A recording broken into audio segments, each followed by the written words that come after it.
Welcome again. We were learning about pentose phosphate pathway and second part non-oxidative pathway. Now I'm learning non-oxidative pathway second part.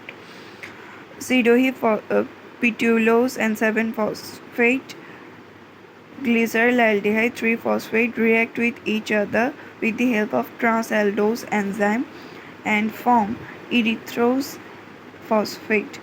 Trans-aldose means one aldose is transformed and again and in this reaction form erythrose 4-phosphate and fructose 6-phosphate.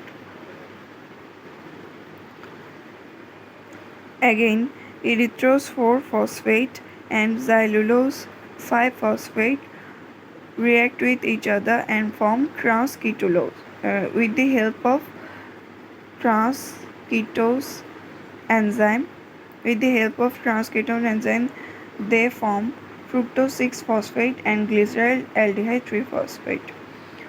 With this whole non-oxidative phase, the net reaction is ribose 5-phosphate 3-ribose 5-phosphate transform into 2 fructose 6-phosphate and 1 glyceraldehyde 3-phosphate.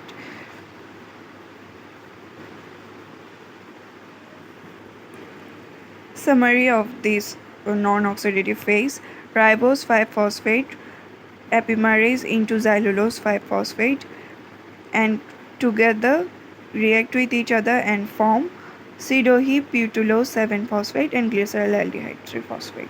And again pseudoheputulose 7-phosphate and 3 glyceraldehyde 3-phosphate react with each other and form fructose 6-phosphate and erythrose 4-phosphate. This reaction is catalyzed by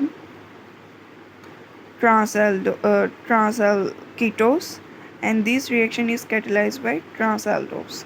And erythrose 4-phosphate and fructose 6-phosphate xylulose 5-phosphate react with each other and form fructose 6-phosphate and glyceraldehyde 3-phosphate.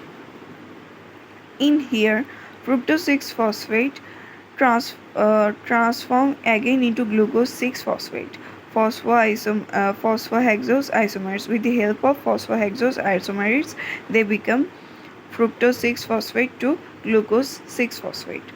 Again fructose 6-phosphate again transform into glucose 6-phosphate with the phosphohexose isomers help. So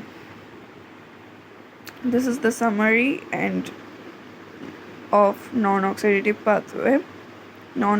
phase of pentose phosphate pathway. I always made a mistake in my videos because of I don't have very fluent knowledge in English.